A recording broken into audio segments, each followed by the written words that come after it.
I want to tell you about a brand new podcast from the creators of Welcome to Night Vale, launching March 22nd, called Start With This. Usually, Jeffrey and I are the ones writing the stories, but this time you will be the one writing. On each episode of Start With This, we discuss a creative topic, like the value of collaboration, and then give you 2 assignments, something to consume and something to create. We believe the best way to start writing is to start writing. Not sure where to start? Start with this. Stick around after the episode today for a trailer, and subscribe at startwiththispodcast.com. I also want to tell you that our tour of the Welcome to Night Vale live show, A Spy in the Desert, isn't over yet. We just announced more performances this July in Birmingham, Chattanooga, Nashville, Cincinnati, and Cleveland. Shout out to Cleveland. Tickets for those shows go on sale today, yes, right now. So check out welcometonightvale.com/live for more details. We really love this show and we're excited to take it to even more cities this year. Keep your ears open for more announcements soon. While you're on our live show page, keep an eye out for our special one-off Night Vale Presents show in Los Angeles on April 27th at the Largo, featuring a brand new Alice Isn't Dead live show, a rare Within the Wires live show, and the Faceless Old Woman in a live show of her own for the very first time. And hey.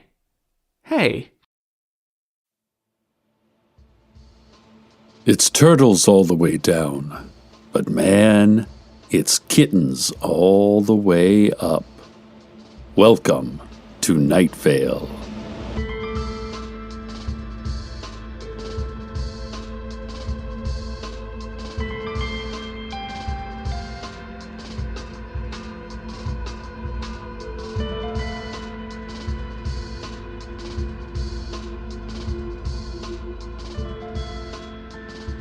Our top story today is the PTA Bake Sale from 4 until 8 p.m. at Night Vale High School. There will be cakes, pies, cookies, and all sorts of desserts available, and the money goes to a great cause, funding for the Blood Space War. PTA officers Steve Carlsberg, Susan Willman, and Diane Creighton expect this to be the largest bake sale in more than a decade. This is because the City Council, in cooperation with the Sheriff's Secret Police, in cooperation with a vague yet menacing government agency, in cooperation with the world government, in cooperation with the Lizard People wing of the Bilderberg Group, has mandated that all citizens participate in this spring's PTA Bake Sale. A group of men in black suits wearing sunglasses and earpieces gathered around City Hall this morning to confirm this. Perhaps bring some moist blueberry muffins, one of the mysterious men announced. Or invisible pie, said another. Oh, if you have one of those special pans that makes only brownie edges, said another. And each of the men squealed and clapped their hands, saying, yes, those are the best!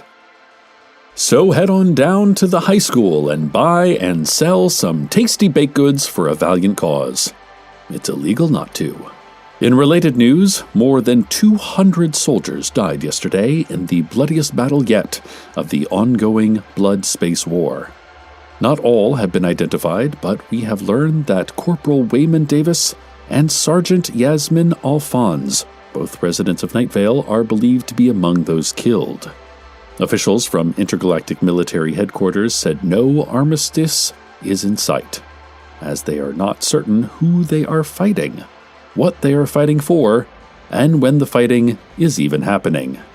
Time is super relative, man, said Senior Strategic Advisor Jameson Archibald. Like, mind-blowing how some of the people who are fighting this war haven't even been born yet. My head hurts just thinking about that. Space-time? Can you even believe it? Just, wow. Archibald concluded. Why are we fighting this war? And who is involved? And beyond bake sales and online crowdsourced donations, who is funding this conflict? Over the next few weeks, I will try to do my best to answer some of these questions, but beware that these questions may have no answers, or worse, have answers that make no sense. Today we will start with what we know. We will start with the story of Eunomia. Eunomia grew up on a farm. Her parents planted invisible corn. All day, Eunomia would work the fields. This was the early 1800s, so there were no gas-powered tractors or tillers or combines. Eunomia would plant each invisible corn seed one by one in long rows over several acres. She enjoyed this work because she loved the fresh air, the insects, and the birds. And at dusk, her favorite moment, the stars would come out. During the late summer, she would lie down in the cornfields, hidden among the tall, invisible stalks of majestic corn, and she thought of all the possible worlds beyond this one.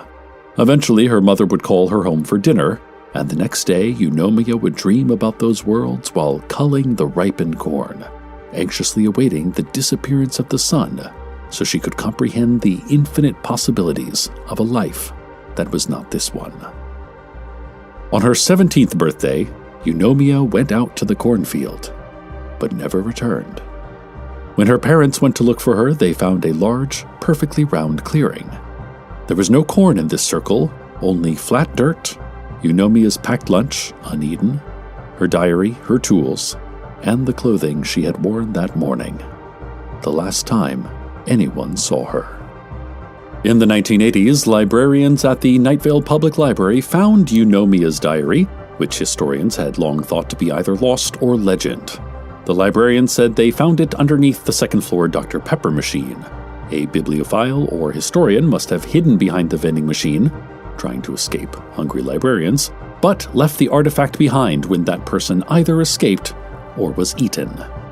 The librarians who found the book placed it on display in a new exhibit called Early Night Vale Life, Quotidian Scrawlings of Delicious Mortals. It took many years of armed expeditions into the public library and cost many lives for historians to read this entire diary, but their brave efforts eventually paid off, as most of the diary has been transcribed or photographed. Here are a few sample entries from Eunomia's journal. July 15, 1815. The star I have named Wolfgang has moved from its constellation. I believe it to be an artificial vessel. I shall send it a message, somehow. August 1, 1815. Wolfgang has grown larger and now changes colors. Tonight, it is azure. Last night, it was turquoise. I predict it has seen our Earth. September 4, 1915. Tonight I have carved a message into the corn. It is not in English, but in patterns, concentric circles connected by sharp, angular lines. I have carved this message quite large. I do hope it is legible. Tomorrow morning, I shall find out. And just below this entry, Eunomia has sketched this cornfield pattern into her diary. Her final entry was on September 5th. A man with a mirror for a face has come for me. Does not speak. Farewell. More on the story of Eunomia in a moment, but first, breaking news from City Hall. Pamela Winchell, the city's director of emergency press conferences, called an emergency press conference to announce, and I quote, "Some crazy blank bull blanks going down over here, y'all. Holy blank," she added. Winchell was standing near a cornfield on the property of John Peters, the farmer. She was covering her mouth with one hand and pointing with the other while jumping up and down. Winchell said, "Y'all have to see this mess, but also, don't come anywhere near here. No way. But still, it's kind of beautiful with all the lights and stuff. You really have to see it, but you can't. Don't. Definitely don't come out here. Nothing to see," she said firmly, only to continue, "Cool. Oh, blank, that's rad." City Council quickly ushered Winchell away from the microphone and said that they have formed a secret exploratory committee to investigate the lights coming from John Peters' land. More on this story as it develops. For weeks after Eunomia disappeared, townsfolk mourned the loss of a young and vibrant girl. The city declared her dead, and her church held a public funeral service. Her mother spoke about Eunomia's vivid imagination and penchant for drawing and painting. Her father, through halting sobs, said Eunomia was a smart girl who loved astronomy and physics. The crowd gasped at this. Some of the congregation vocally protested, saying he should not be accusing the dead of paganism. Eunomia's father calmed them and said, "Science is not a fringe religion. Eunomia taught me this. She wrote about the movement of stars and planets every day. She dreamed of a time that human beings could leave this gravity and travel into deepest space. I, too, thought science was Satan's checkerboard, but now, thanks to my dear daughter, I think science is neat." The congregation grumbled, but ultimately accepted that a grief-stricken parent must be given room for the madness of sorrow. The people of Night Vale moved forward with their lives. Like all tragic loss, they remembered Eunomia, sometimes even seeing her, only to realize it was a shadow or a mistake of the mind. They felt sad and empty, but over time the sadness waned and the emptiness filled, as they always do. Her parents sold the farm and moved into the city. Consciously, they wanted to be closer to their community, but subconsciously they feared having to endure the weight of public empathy, so they mostly stayed indoors. 1 year after Eunomia's physical disappearance, the memory of Eunomia had all but disappeared as well. Night Vale was back to normal. No one was thinking about Eunomia that day, that anniversary. They were thinking about something else. The visitor. More on this soon, but first, traffic. Christina and Ricardo Alphonse had just exited Route 800 toward Pike Street when they planned to turn left toward the hospital.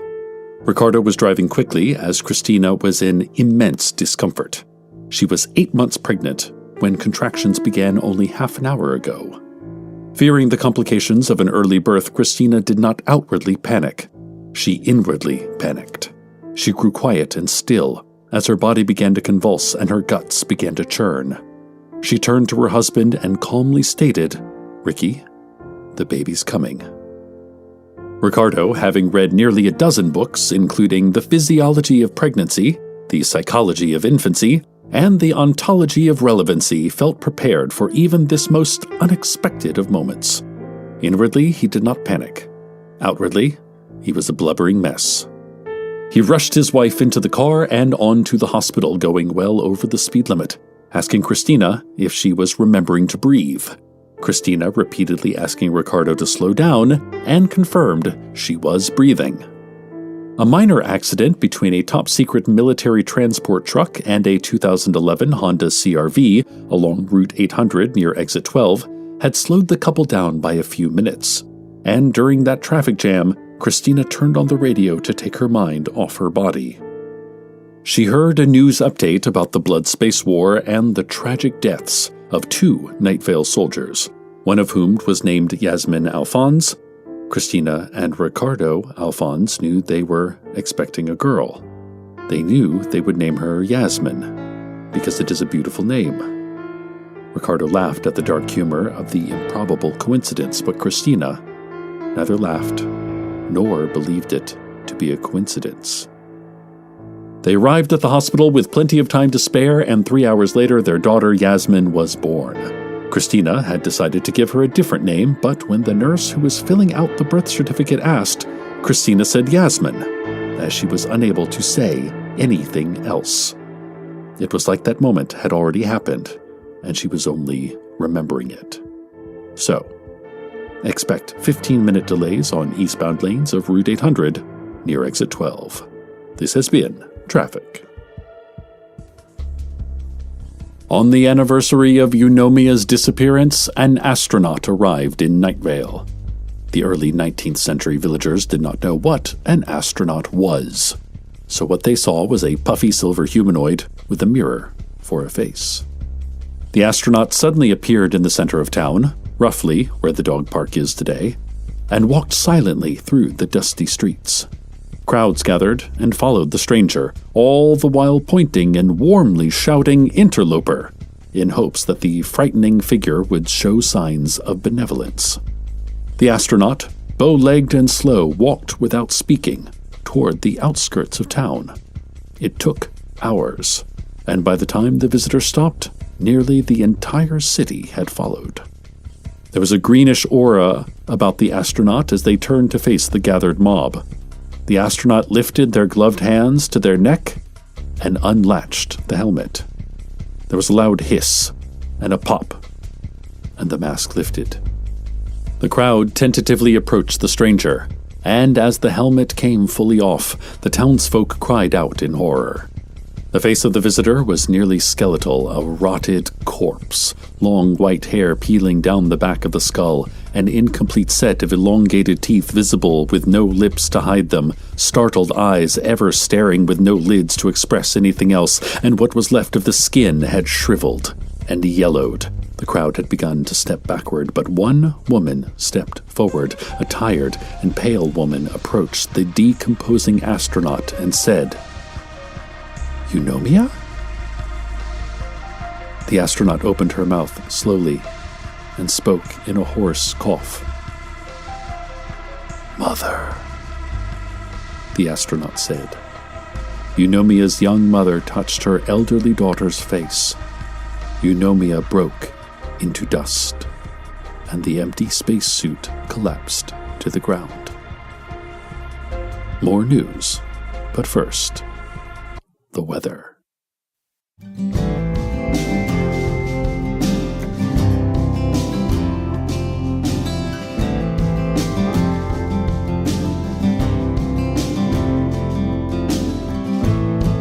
My manic bouts of glory, all I see is your face. When the demons try to destroy me,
Dozens of astronauts appeared in Night Vale over the centuries that followed. They still occasionally do, but it has been 36 years since the last appearance. These astronauts are time travelers, of sorts. They are Night Vale citizens who fight for humanity in the Blood Space War, but are returning home to recruit or retire. Those who have returned from battle have told us about Eunomia and her incredible leadership and diplomacy. Her death in the timeline of those fighting this war has yet to occur, but in our earthly timeline, she died 200 years ago in a cornfield. There is so much more to say about Eunomia and the beginnings of the Blood Space War, but we cannot cover all that here. It is much too complicated a story. Plus, an empty-eyed messenger child from the city council just showed up in my radio studio to tell me to get to the important news of the day. Thank you, child. Here's an iPad. Go play on TikTok and stop staring at me. I'm really creeped out. The city council organized a press conference this afternoon, but before it could begin, Pamela Winchell grabbed the microphone from the city council and shouted, "Surprise emergency press conference! Hey, so a spacecraft flew down into John Peters' cornfield, and these beings of astonishing structure emerged with 2 floating pods, and inside those pods were dead bodies." It was sad, but also the bodies looked pretty old, so maybe it was just their time. Sometimes that happens, you know? Actually, it always happens. No one has ever not died. Anyway, if you've lost an elderly friend or relative, maybe come identify the bodies. Sorry for your loss. Winchell then reached up into her hairline and pulled down a zipper that ran from her head to her waist. As she opened herself, a Pamela-shaped cloud drifted up and away over the crowd. A faint voice saying, "Pamela out," could be heard in the sky. Several Night Vale residents came to view the bodies. One body was identified as Wayman Davis by his great-great-grandson, Melvin. Melvin brought a daguerreotype photo of Wayman from 1890. In the photo, Wayman was 33 years old. The body Melvin identified looked to be in his 60s, but it was clearly Wayman. Christina Alphonse, holding her newborn baby in her hospital bed, saw the footage on television. When she saw the other body, she saw a woman in her 70s with Yasmin's eyes, Yasmin's lips, and even the same thick, low forehead. Christina held her baby tight to her chest. "You are a brave woman," she said to the infant Yasmin as she kissed her tiny cheeks. Stay tuned next for the sound of an alarm clock that cannot be turned off and a dream that cannot be awoken from. Good night, Night Vale. Good night. Welcome to Night Vale is a production of Night Vale Presents. This episode was written by Joseph Fink and Jeffrey Cranor and produced by Disparition. The voice of Night Vale is Cecil Baldwin.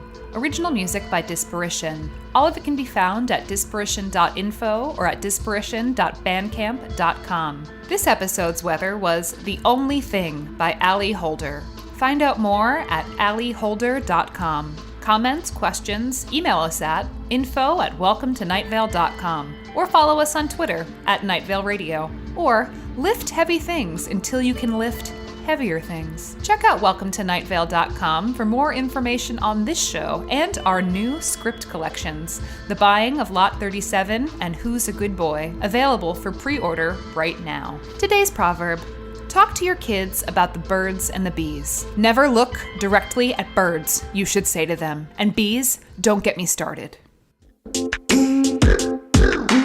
Hi, I'm Jeffrey Cranor. My friend Joseph Fink and I created Welcome to Night Vale back in 2012.